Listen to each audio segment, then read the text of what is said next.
કારણ કે જ્યાં સુદર્શન સેતુની સુરક્ષા સામે સવાલ સર્જાયા છે એવી એક ઘટના સામે આવી છે કે જ્યાં અજાણ્યા યુવકોએ સેતુની ટોચ પર ચડીને એક વિડીયો બનાવ્યો। યુવકનો વિડીયો સોશિયલ મીડિયા પર વાયરલ થયો। સેતુના લોકાર્પણ પહેલા જ સેતુનો વિડીયો થયો હતો વાયરલ। ફરી એકવાર સુદર્શન સેતુનો વિડીયો છે એ વાયરલ થતા સવાલ ઊભા થયા છે। સંવાદદાતા દિવ્યેશ વાયડા વધુ જાણકારી આપી રહ્યા છે। દિવ્યેશ, આ વિડીયો કે જે અત્યારે વાયરલ થઈ રહ્યો છે, સુદર્શન સેતુનો આ વિડીયો છે, સુરક્ષાને લઈને ચોક્કસ સવાલ ઊભા થાય। દેવભૂમિ દ્વારકાના બેટ દ્વારકા અને ઓખા વચ્ચે જોડતો સુદર્શન સેતુ છે, જેનું તાજેતરમાં જ વડાપ્રધાન નરેન્દ્ર મોદીએ લોકાર્પણ કર્યું છે। ત્યાં કેટલાક સ્થાનિક લોકો કે જે બહારથી આવતા પ્રવાસીઓ હોય તે લોકો દ્વારા ટોચ પર રહેલા ત્યાં લઈને સેલ્ફી પાડતા હોય તેવા વિડીયો વાયરલ થયા છે।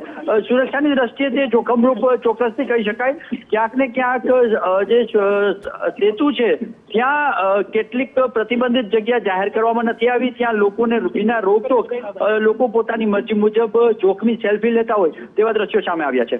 બિલકુલ દિવ્યેશ, આભાર સમગ્ર માહિતી બદલ। તો અમુક ચોક્કસ જગ્યા પર કોઈ પ્રતિબંધ લગાવવામાં નથી આવ્યા, લોકોનો જીવ પણ જોખમમાં મુકાઈ શકે છે। અને આ વિડીયો કે જે ખૂબ વાયરલ થઈ રહ્યો છે સુદર્શન સેતુનો, કે જે હમણાં જ વડાપ્રધાન નરેન્દ્ર મોદીએ આ બ્રિજને ખુલ્લો મૂક્યો છે, લોકાર્પણ કર્યું છે, અને એ જ બ્રિજ પરનો આ વિડીયો અત્યારે ખૂબ વાયરલ થઈ રહ્યો છે। આ યુવકો છે પોતાના જીવના જોખમે આ પ્રકારે વિડીયો ઉતારતા નજરે પડ્યા છે। ત્યારે સુરક્ષાને લઈને પણ ચોક્કસથી સવાલ થઈ રહ્યા છે કે આ યુવકોને રોકવાવાળું ત્યાં આવી રીતે વિડીયો ઉતારવાનો પ્રતિબંધ લગાવે એવું ત્યાં કોઈ પણ હાજર પણ નહોતું, કે ના એવો કોઈ પ્રતિબંધ લગાવવાની જાહેરાત કરવામાં આવી છે।